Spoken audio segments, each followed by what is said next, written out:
things out of the way. All the best, everybody. Let's do this. 3M whenever you're ready. Here. 3, 2, 1.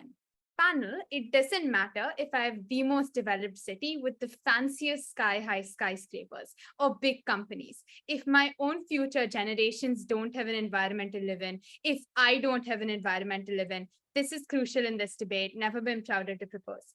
Few things then in my speech today. First, on stance. What does this magic machine look like? It brings all into a stimulation where climate change is at its peak. Note that this can only be activated once, and a person in the stimulation is actually only there for a day, but it feels like 10 years.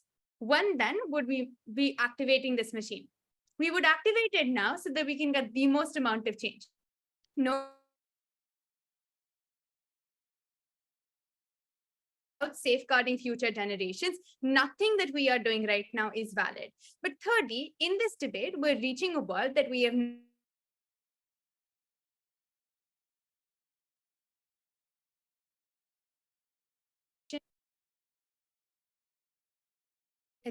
okay. When then are we going to activate this machine? We would activate it now so that we can get the most amount of change. Note that climate change is a crucial problem, and without a healthy environment and without safeguarding future generations, nothing we're doing right now is valid. But thirdly, we're reaching a world in the stimulation that we've not reached yet. This means that even during the course of those 10 years they feel like they're in, the impacts keep getting worse. Droughts, global warming. But fourthly, this world is going to have a lot of noticeable impact. The impact is a lot more severe in terms of damage to life property, but it also impacts more affluent parts of the world and not just the coastlines of developing countries. Fifthly, we also have fiat here that this is going to work properly, and if someone dies because of climate change in the stimulation, they're obviously not going to die in the real world. Two arguments then from side proposition. First, why we're more likely to get policy reform, and second, why individual reform increases on our side of the house. First then, on why we're more likely to get policy reform. Let's talk about the most privileged, those with the power to shape policy. So key figures in business and industry, world leaders, those sorts of people. We're going to take opposition at their best and assume that they are personally shielded from all direct impacts of the climate disasters that they're transported. Why is it still really, really bad? Firstly, when more and more people are harmed by climate-induced disasters, so cyclones and droughts, governments look really bad. So this means in economically less well-off portions of the world, the sheer scale of suffering is likely to make governments look horrifically incompetent at best and actively callous at worst. But secondly, in most privileged parts, there is likely to be outcry as damage to people and property grows. Secondly, more and more climate-induced disasters is now likely to lead to refugee crisis of unprecedented scale. So this looks like climate refugees being internally displaced, but also clamoring for refuge in other countries. What does this then mean? This means two things. First, in cases of internal displacement, this worsens issues of unemployment and crime, weakening the legitimacy of governments. But secondly, in the cases of refugees fleeing to other countries, this is likely to lead to both disputes with affluent countries over whether or not to take them in, and if they're taken in, all the social conflict that will further arise, and between countries, who's responsible for caring for these people. So when large tracts of agricultural land become significantly less productive, or in the worst cases, unfarmable, this compounds existing food security and economic crisis, but also massively harms large corporations. But fourthly, even if nothing can be done to significantly affect the climate crisis, corporations obviously need to protect their assets from its effects. So mitigation strategies such as flood-proofing infrastructure and evaluating branches in certain regions is likely to run up in massive costs. Key takeaways here. Two things. First, governments massively lose legitimacy. There's a huge amount of social unrest. Secondly, corporations are massively harmed as well. When the simulation ends then, today's powerful will care. What is the comparative why? Because politicians might still be standing for office in another few decades, but even if not, they probably care about their party. They don't want it to go down as history as the party that caused that big climate crisis. But secondly, they care about their legacy. They want to be remembered as the leader that averted the climate crisis, not the one who caused it. But thirdly, the owners of mega corporations will retain ownership of their business for decades to come. But even if that's not the case, two things. First, they often wish to pass the business to their children. But secondly, they don't want to see the business empire that is a product of life's work, of blood, sweat, and tears, sink below the waves of rising sea levels. So they will be roused to taking sweeping policy actions. But more than that, experts and policymakers have seen now what a climate like crisis in its worst stage actually looks like, so they'll be able to craft better policies to combat it. Before that, any POIs?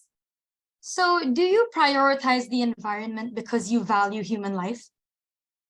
Okay, I want you to note here that without the environment, none of the technological development that you have works, because notice you need to have a good environment for future generations. So even if you're developing so much here now, you care about the human lives of your future generations. That's why you work towards the environment. Second argument then on why individual reform increases in our world. Crucially note two key pieces of framing at the top of this argument. First, currently, the global affluent class and the global middle class are far more focused on economic advantages than climate change impacts, because the impact of climate change today is much less proximate to them. That is to say, the floods in like coastal villages in Bangladesh don't matter to them.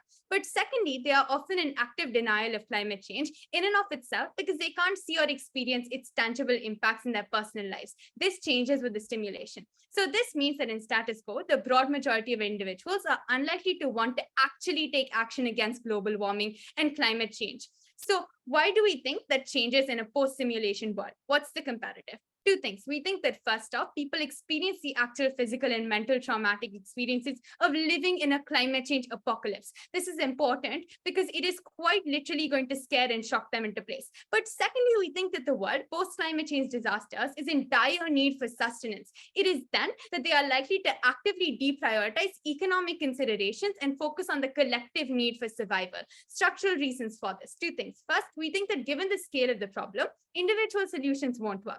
So hoarding food and living in a bunker doesn't work. It's collective producing food and giving it out to people for free that keeps humanity alive. But secondly, we think that the value people assign to material conditions is just innately lower because they're more focused on basic survival. So I don't care any longer what money can buy me as long as I have food and water to live through the night. What this then means is after the simulation, the likely realization that in the event of a climate disaster, no amount of money can protect you because money is worthless when you die. The idea of sacrificing the environment for money, which is something that is no innate value, rather an assigned value, suddenly becomes absurd to you, and you're more likely to not buy corporate excuses of profit and revenue generation as a valid reason to harm the environment. Never been prouder to propose. Thanks, PM. Hello, whenever you're ready. Here. Okay.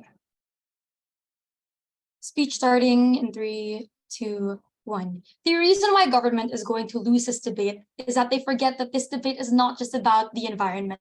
It is more importantly about human life, about the way that people experience the things that they navigate through. That the 10 years isn't just them being tortured essentially through these environmental harms, but also living their own life differently, finding new partners, maybe having a child, maybe even further doing things like pursuing education. We say that these are also things that you make them experience and get ripped away from them. I think that just in general, the effective torture you make them go through, paired with the things that you give to them and take away, is precisely the reason why we ought not activate this machine. Two things coming from us very simply. First of all, we're going to prove why, in principle, we ought not do this for 2 levels. First, it's effectively torture. 2, because it's harmful when you take away their own lived reality. But secondly, it's the question of where is the world better off. We would say, broadly speaking, it is in our world, but also on the agenda of like the environment, it's far better in our side. So what do we want then coming from opposition? It's very simple. Our comparative is status quo. We would say that there are reasons why climate change is being addressed currently and gradually. For example, companies are already investing into green tech because resources are becoming more scarce and expensive, so they find this to be more profitable and sustainable. That secondly, some parts of the world already feel some level of these effects, so there's already some level of urgency that exists today. But third, that globalization and the internet make people more aware already. We acknowledge that it might be slow, but we would say that these things already show that there are forces that push towards change. We would rather have the society adapt as it goes and let it progress as it does. So let's talk about the 2 things in this debate: principle, pragmatics. All responses are going to be integrated. Let's start with the principle. And what we would say on the first level is that this is effectively tortured. Because what do these people experience? They're displaced, they're dehomed, they watch their family and friends get unemployed or die or cry because of these things. They have mental and emotional turmoil that they have to experience. They think they experience things like starvation. And we would say this is harmful because for government's mechanism to work, people need to remember this. After the 10-year span where they wake up the next day, they will have to remember all of these traumatic events. So not only do they feel it, they have to live with that memory for the rest of their life. But let's also look at what you're doing fundamentally. You're inflicting pain upon them to prove a point and get them to act on what you believe is most important. How is this any different from the black room torture of the US? Things like torture in Guantanamo Bay with waterboarding, etc., or the Unabomber who killed real innocent people for the cause of the environment. It's simple. If you agree that the things I just mentioned are morally reprehensible and that, for example, the Unabomber really should have gone to jail as he did, you would have to agree that this is an immoral choice to make. And this is made even worse because everyone experiences this. You rope in innocent people into your agenda to the same degree as government as the people that governments say are the most responsible. They admit it is corporations, it is political leaders. So why are we holding innocent people to account and making them feel all the traumatic things that they agree that these people will feel? But let's talk about the actor deciding this as well. The key difference here, the key nuance here to note, is that if you as a person activate this machine, you're actively the cause of their suffering. So it's not just that they are naturally feeling the effects of climate change as it goes along the natural progression of the next 10 years, but that you flip the switch so that they feel it. And that is a key difference here, because that is where you were choosing to harm other people. So if this is really as visceral as government claims it to be, we would posit there is further harm. I think beyond the environment and the torture thing, they let people live 10 more years and pluck them back into lives that are so vastly different. A lot of things can happen in 10 years. You can find the love of your life. You can have a child. You can probably get a PhD. We would say this is the most important thing insofar as this is ingrained in their memory. Even if it did not happen, it felt real to them. We'd say it is wrong for you to make them feel all these real things and take it back and say it was not real to begin with. And I think so this extends beyond climate change to real life. And that's what that is a real debate that they have to engage with. So the strategic importance of this is simple. PM skirts around like POI. They don't actually answer whether or not they value human life. But I think listening to their case, they seem to imply it. So insofar as they agree that human life is important, it is not just about the environment, but all the other aspects that people will feel, people will be affected by, with the heartbreak and trauma you will leave behind. Second argument then, where is the world better off? I think the frame is quite simple. Again, note that they only get full efficacy if people don't forget what they went through and that it is as visceral as real life. So the analysis here is simple. First, the transition back. What happens after the 10th year? In those 10 years, people grow and change and probably live their own lives. So it's extremely difficult, for example, to break up with your partner at the start, find someone else and settle down just to wake up the next day, like beside the partner you broke up with, believing that and being told that the love of your life that you found was not real, or that you learned that the 10 years of education that you had is not credited in your real life. We would say that this experience of transitioning back is jarring for people and probably extremely difficult for you to experience as a person. How are you supposed to accept that the PhD you earned meant nothing? How are they supposed to suddenly feel with the mental dissonance of living with someone who you at this point no longer believe is the love of your life? It becomes difficult for people to navigate their life moving forward. There would be a lot of fallout that people deal with outside of the environmental problems that would probably not be the first priority when they remember that their live-in partner is now someone they see mentally as their ex. So that already waters down the interest that they try to prove exists post this transition or post the 10-year period on the next day. But let's go on specifically to the environmental movement. On our side, we don't further radicalize people. And we would say on their side, people are likely to be radicalized because one, people did not consent to this. So I think it's a question of, will people know that the person activated this machine or not? But either way, people would be upset if they are told later on that that was not real. This is the real life, but we made them experience this to prove a point. But second, that they're unaware. So they're just tied to a lot of the things by the 10th year. You take it away from them. We would say that's not very different from people being pissed off at the Unabomber for being a radical. So I think that's just clearly why we don't further radicalize people, because it's on slow incremental steps.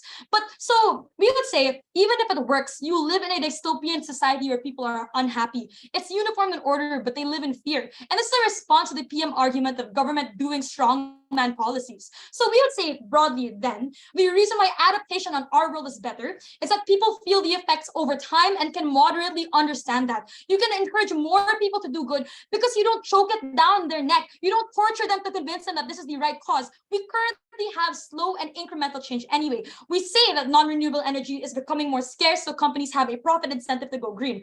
More people on net are experiencing these harms and would therefore be persuaded already, and that the internet means that people become more educated. The trade-off is simple. So you don't get a lot of people here right away, but this makes it such that you get people to support you who might not like the extents that government is willing to go to push their agenda. We would say in valuing human life, that is not just the environment, but the way that they value their lives and tie their own value to it, we would say it is best achieved in opposition. Thanks, hello, DTM, whenever you're ready. Starting my speech in 3, 2, 1.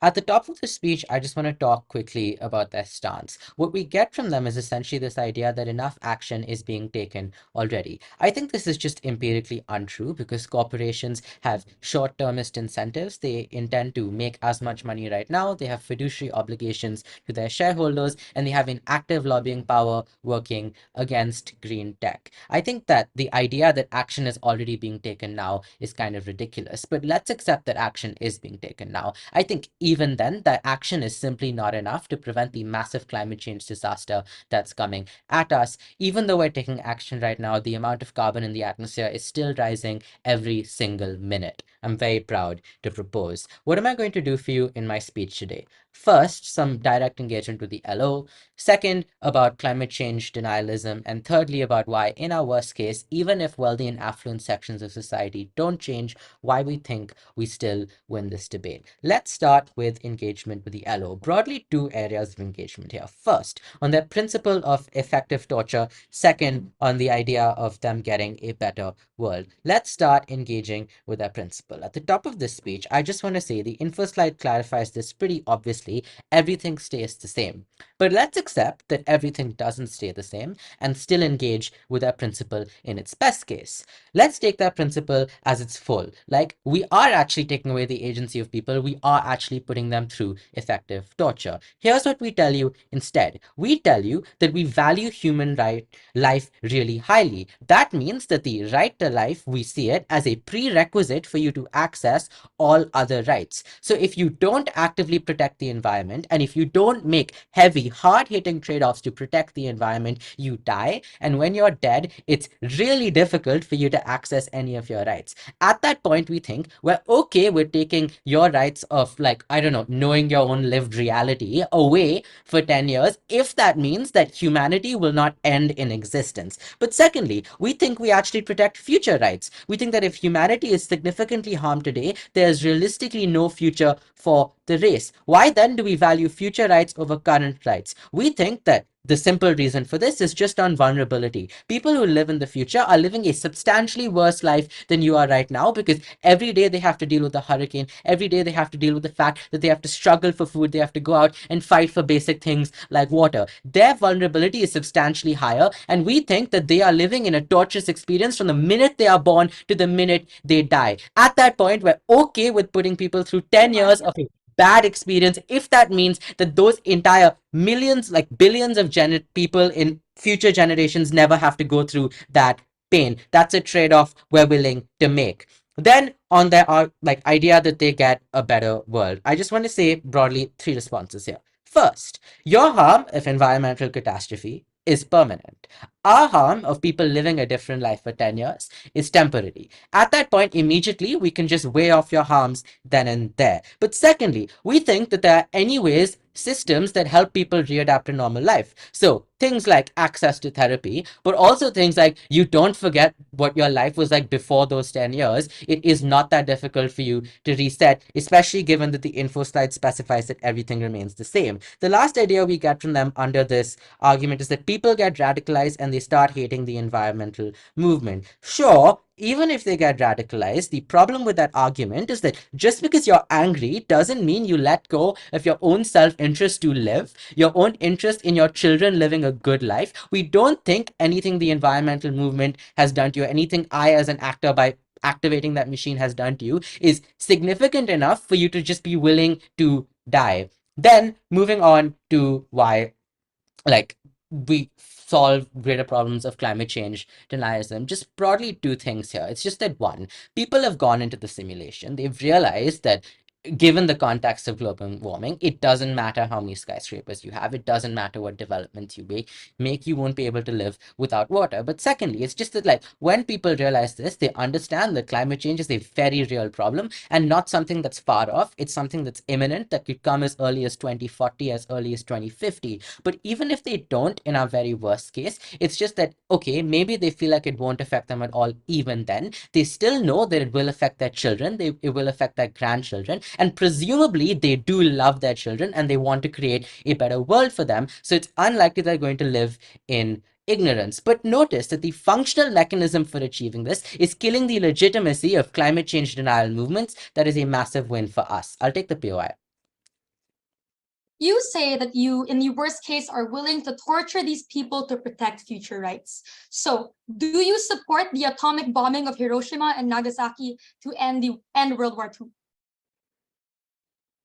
I don't think that's entirely analogous, because I do think that World War II would have ended anyways. But if it came to it, like if Hiroshima and Nagasaki was realistically speaking the only way to end World War II and save potentially billions of lives, then sure. Why do we think that, like, even if wealthy and affluent sections of society don't change, we still win? We think that just based on numbers, the poor of the world outnumber the wealthy in the world. That being said, there are structural reasons why they are able to get change. First, we think it's really likely that the poor will be disproportionately harmed by disasters of climate change. They are likely to get up and work to safeguard their future. Given that they have limited political capital to get internal policy reform, this looks like them going out onto the streets and rioting outside parliament until policies are passed to prevent climate change disasters. But second, we think that just in general, given that the poor will obviously be the most harmed by this and most likely to get displaced, there's an elevated degree of sympathy for the poor. So even if they don't have the ability to go out and riot in the streets, the sympathy for them after watching billions of people die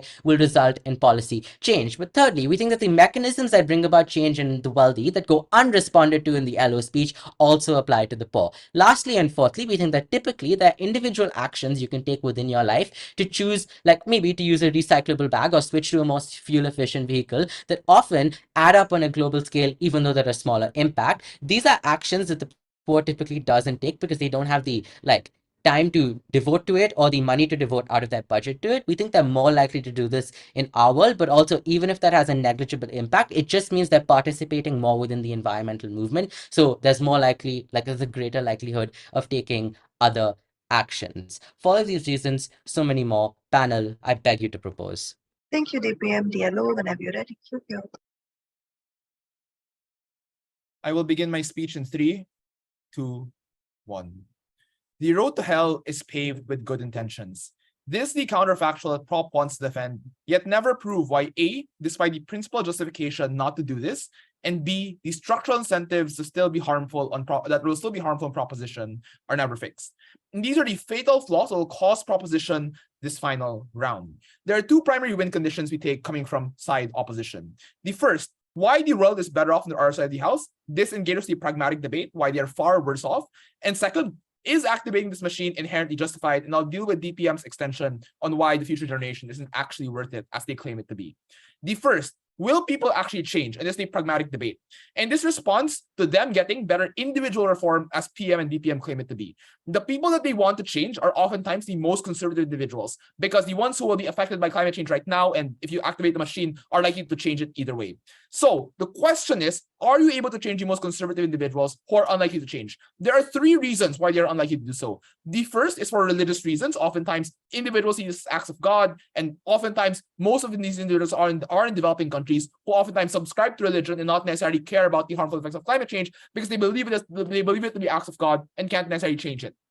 Number 2, oftentimes the same corporate and political structures as they claim, which oftentimes make it so that it's very hard to get structural forms, are still likely to continue their disinformation campaigns and make it hard to get changes under their side of the house. The reason as to why this is true is because of this. Media has profit incentives to spin fake news, for example, to keep people engaged with them, even though this may not solve climate change.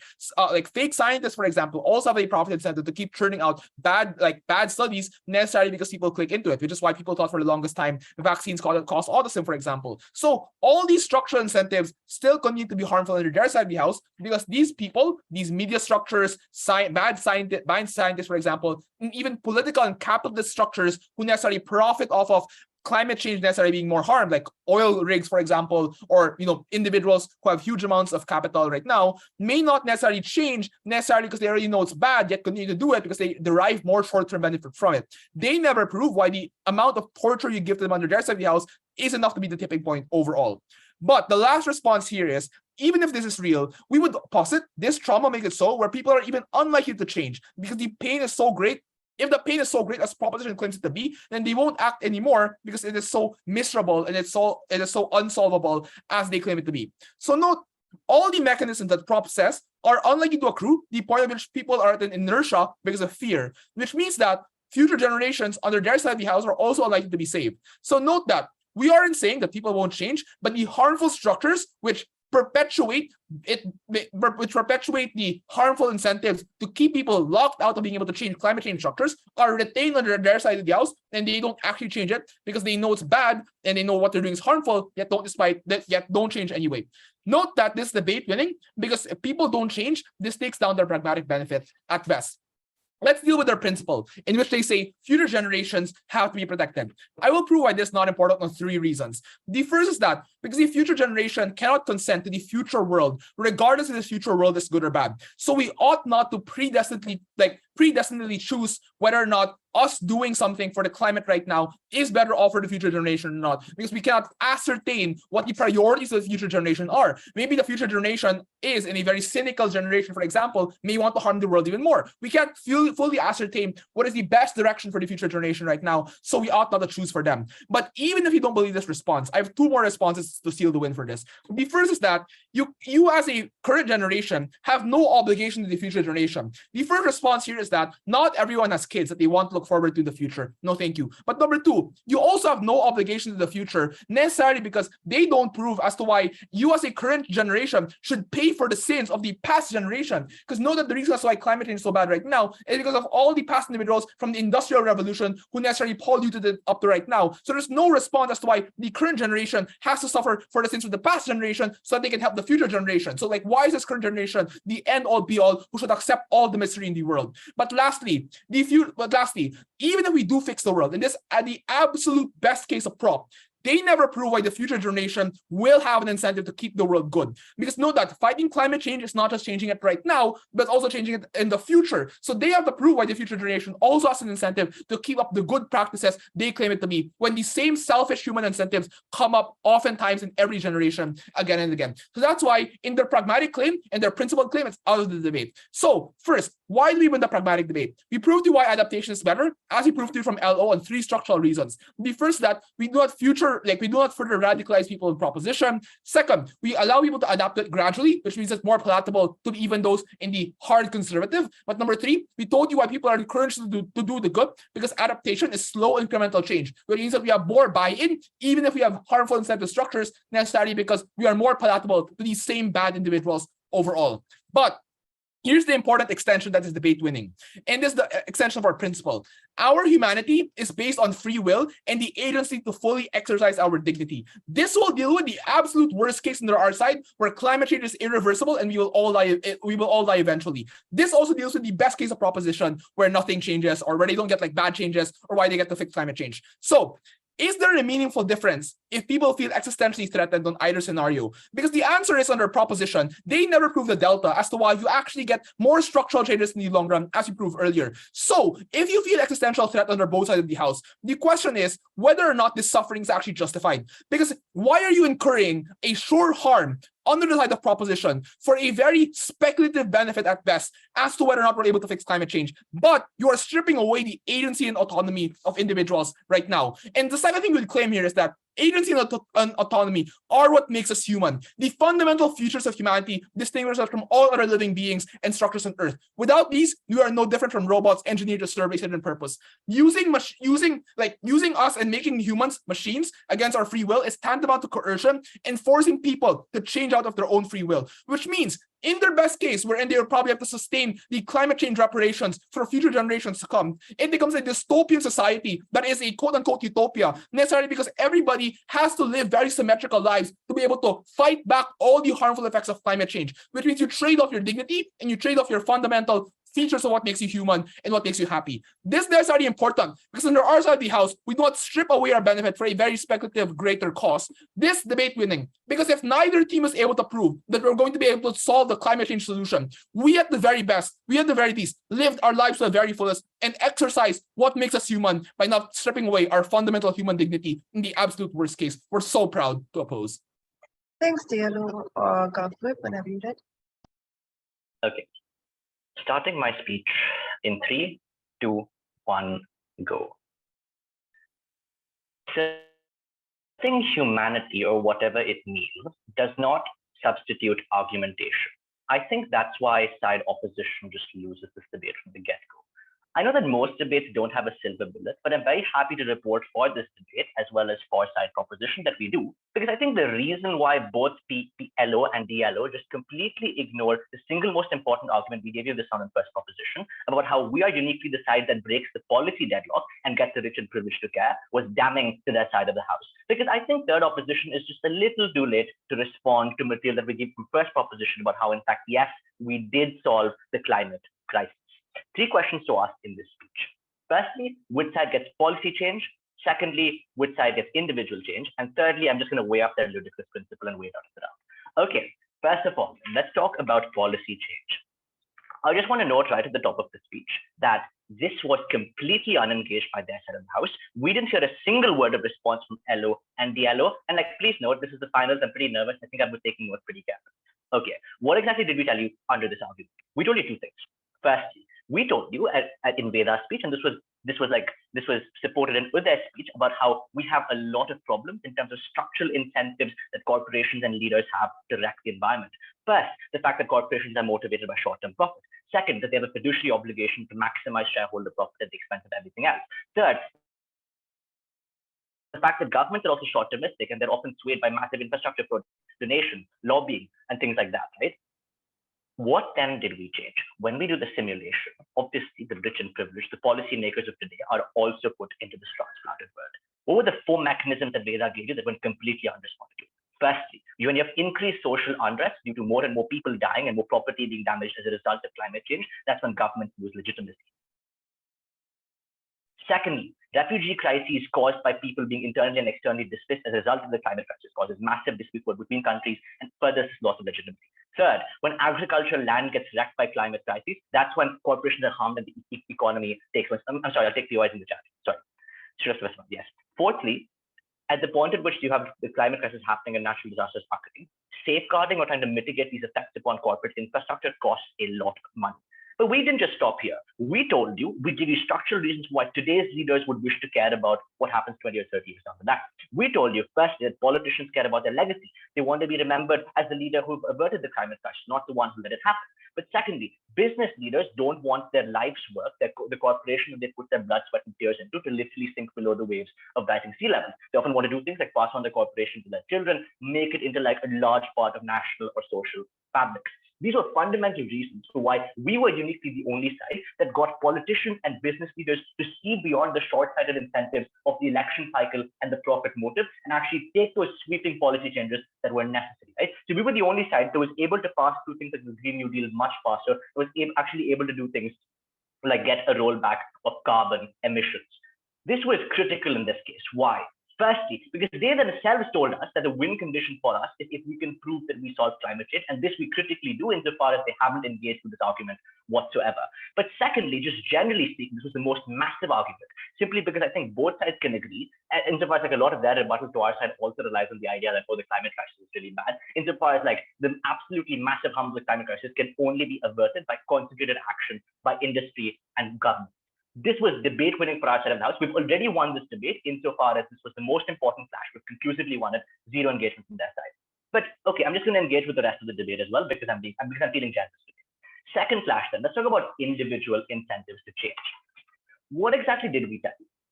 What we told you was quite simple. In the future, it's not just coastlines in Bangladesh or like islands in the Pacific that are feeling the brunt of climate climate change, it is likely also those who live in more affluent parts of the world.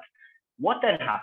Insofar as these people see how they also are harmed, that is when they are likely to do things like actually firstly, lobby governments and corporations to take policy changes, but secondly, also just generally make changes in their own lives, so maybe buying an electric vehicle, doing things like recycling their waste. And like obviously it's a cumulative factor, like we think if millions and millions of people do this, we'll actually get a significant amount of change. What was their response? They had two responses here. The first response was, oh, they're only targeting conservative people to change, and these people will never change. One, I think it's quite infantilizing to characterize all of them as religious nutjobs. Like, I don't think it's the majority of conservative people. Two, we in fact don't think this is about conservative people. Lots of perfectly normal people all over the political spectrum, including people like you and I, probably aren't doing as much for the environment as we possibly could, simply because we enjoy our middle class comfort far too much, right? Like oftentimes immediate comfort in the sense of like economic growth is prioritized over the needs of the environment. That's a realistic counterfactual for what most people are likely to react as. Material that Uday gave you conveniently dropped by DLO, right? So this is why we're actually able to get here for these people, because we think most of these people are fundamentally good people. They understand that the climate crisis is happening. They just don't viscerally understand the severity. We change that. But thirdly, insofar as like the conservatism or dogma of like these conservatives that they want to talk about relies upon structures of disinformation, and we remove the incentive for corporations to continue spewing this disinformation. We take out all of their case on radicalization or people turning against the climate movement. The second thing they told us was, oh, it looks like the crisis is unsolvable. I reject this premise. Why? One, simply because you know that there's still a lot of time, but two, because you've seen that time, you likely also know from the history of this alternate world how you guys got there, and specifically what actions you could take to mitigate. This specific knowledge, which we gave you as a mechanism right in first, again unresponsive by their side as to why policy creation would be good, was also why individual action would be good and would actually happen. This was our second independent path of victory in this thing. Okay, we already wanted to make this point. I think we already established that, but okay, let's talk about that leadership thing. What exactly did it tell us? In response to all the excellent way in which they give you as to why we should care about the future generation over the current generation, what did it tell us? The first thing they tell us is, oh, you cannot ascertain the priorities of the future generation. Look, first of all, you're also going to exist in the future. Secondly, I just think vast majority of people have children, that's just a general trend. But thirdly, look, the logical extent of this argument is we should never pass long-term policies because who knows what the future will want. Maybe everyone in the future just wants to die. Look, Taino, this is clearly ridiculous. I don't think you should buy. The second thing they tell us is, oh, we should pay for the sins of our ancestors. There's no obligation. Here's the problem. One, insofar as we are often choosing to bring the future generation into the world, yes, we will be responsible if we bring them into the world, give birth to them, have kids, and then those kids live in a world that we trash. But secondly, like by continuing to do things like pollute the environment, many people are still contributing to the climate crisis. The third thing they told us is, oh, why will future generations actually not track the world as well? I think once you've like reduced carbon emissions to zero, you have structures in place to just normalize more things like green energy, so it's much harder to wreck the world. Look, at the end of the day, even if we buy the ridiculous premise of humanity being predicated on humans, you can't exercise agency if you're dead or starving, right? So stopping the climate crisis is logically prior to that principle. So even on that message, we win. Generally speaking, we're the only side that wins anything in this debate, so I'm very proud to propose. Thank you, Gafweb, whenever you're ready.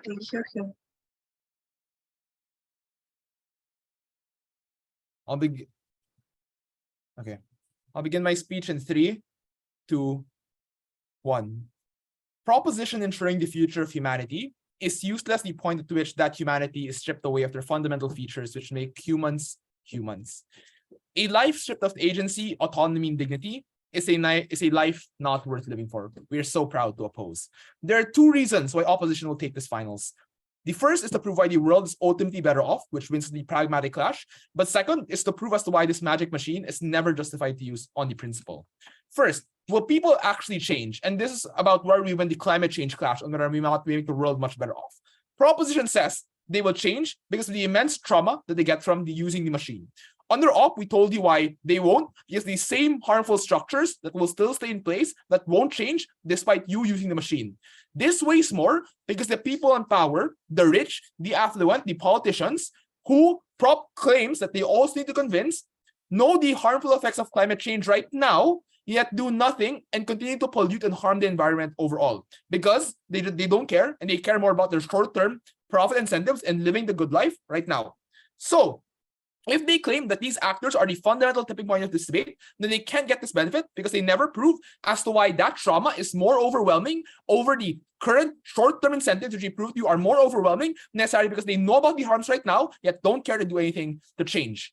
But We told you, and we were very charitable as well on our comparative, that adaptation is better for 3 reasons. Number 1, we don't further radicalize people. Number 2, people will adapt gradually. And number 3, people are encouraged to do incremental changes. We agree. Changing crop yields, adapting to green tech, building seawalls, for instance, are probably mitigatory at best. But at least we don't make it so wherein you deadlock the kinds of policies and you don't actually do anything, but incur a huge amount of harm under the side of proposition. Then they said under our side, it won't work, of all our adaptation techniques won't work because of these same bad incentives. So look, at the end of this clash, the way to break this deadlock is to weigh whether or not you actually force the hand of people in power. We told you why it's more likely to get people in power to change on our side of the house, because we allowed them to ease into it. We don't radicalize them, we do it gradually, and we allow them to get benefits from it. We don't strip them of their corporate structures, we don't strip them of all the things which make them happy right now. We agree this may not be the most effective, but at least you get some change versus getting none at all or getting very, very marginal under the side of proposition because their own win condition isn't fulfilled under their side of the house. But if you believe that this clash is a deadlock, we win the more important clash on the principle. And on the principle, Prop says this justified to protect future generations. On opposition, we told you why this strips you of your fundamental humanity. This weighs more for 3 primary reasons, which we brought to you earlier. Number 1, we told you why there's no obligation to the future generations for the past generation sins to which we had no response from GovWhip. Number 2, we told you why there's no proof why their mechanism of change right now will continue in the future generations if the future generations do inherit the hurt one day. But number 3, the best case of proposition does not allow individuals to live their life with the maximum amount of human agency because you shackle them to a reality they never wanted to begin with. Panel, what is life worth living for if not to maximize our human agency and dignity? Under the side of proposition, you may extend the lifespan of humanity, but you strip away from them everything else which makes them inherently human. You strip away their human agency, their autonomy and dignity, at the expense of prolonging Earth's lifespan, at the expense of promoting future generations who may never feel grateful for you. And the reason as to why that's true is because, as we told you earlier, it becomes far, far harder to convince future generations once they themselves are living the good life and have no incentive to change.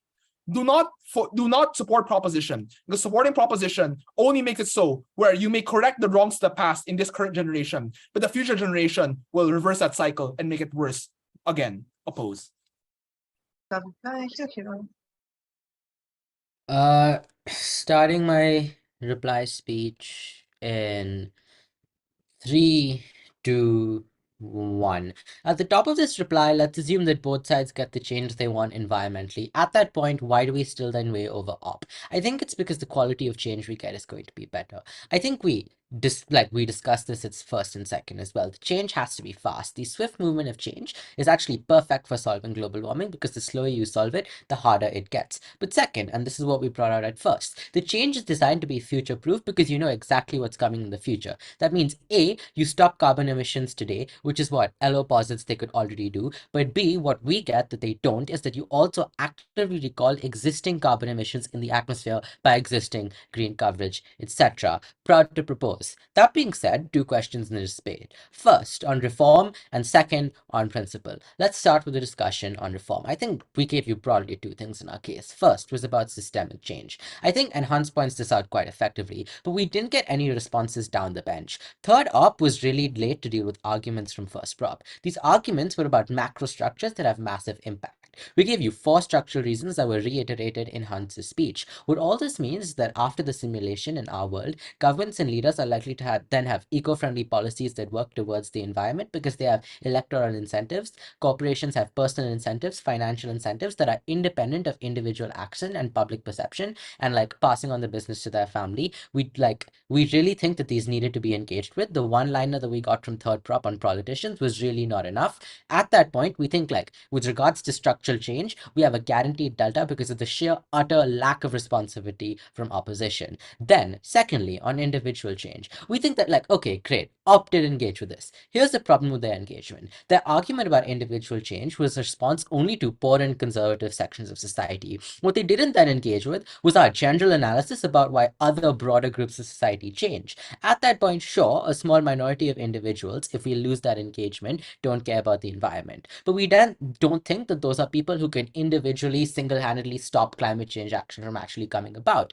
The financial incentives of the rich, the reputation incentives of politicians were all things that we considered and weighed highly at first. What this then means is that change is certain, it's going to happen, and our principle clashing there stands. Speaking of which, second clash on principle. I think at the point that, I think the principle clash at the end of the day just boils down to weighing. Why then do we think we weigh over them? Three things. First, we posited that future agency was more valuable than current agency. We weighed that out in second with vulnerability. We got two responses. One, future generations could be masochists. I first of all think that's absurd. The way we weighed it was that if pain and suffering is objectively bad for 10 years today, it's objectively bad for full lifespans 50 years down the line. Secondly, they tell us that no obligation exists to future generations, but notice that their analysis contradicts themselves. They tell us at DLO that there was no consent involved in being born as a future generation, but then that also means by extension of that analysis, you as a past generation are responsible for violating the choice of that future generation to choose not to opt into life. At that point, we think you need to make up for that by giving them the most agency possible, by giving them the ability to consent to the conditions in their future. Second, what we get from them is that our agency is uncertain, their agency is certain. I think the flaw with that weighing is just that they needed to prove that our agency is uncertain, which they just didn't do because they didn't engage with our argument about structural change. Thirdly, worst case in our world, sure, there's no obligation to future generations. We think then that there's still an obligation to current generations. I'm barely 15, my first speaker is 13, we will all be alive when we reach the peak horrors of climate change. We think there's an obligation to us in the future because our preferences are determined. We know we aren't masochists. We want to live. Sure, we won't get a life with maximum agency, but agency lost is agency to drive a diesel car, which A, doesn't really matter or influence my humanity, but B, I get to access more choices by living for longer. So we would posit that living for longer is actually really important. For all of these reasons, so many more, panel, you must propose.